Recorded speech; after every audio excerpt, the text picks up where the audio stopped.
After rebuilding everything, we realized something worse. Numbers were finally matching. But then a more uncomfortable question came up. If the system had been running for 3 years, how did no one notice the problem earlier? This wasn't about the accountant leaving. The real issue was deeper. No one in the organization had full visibility.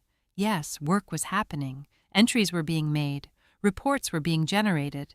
But no one was really reviewing how the work was being done.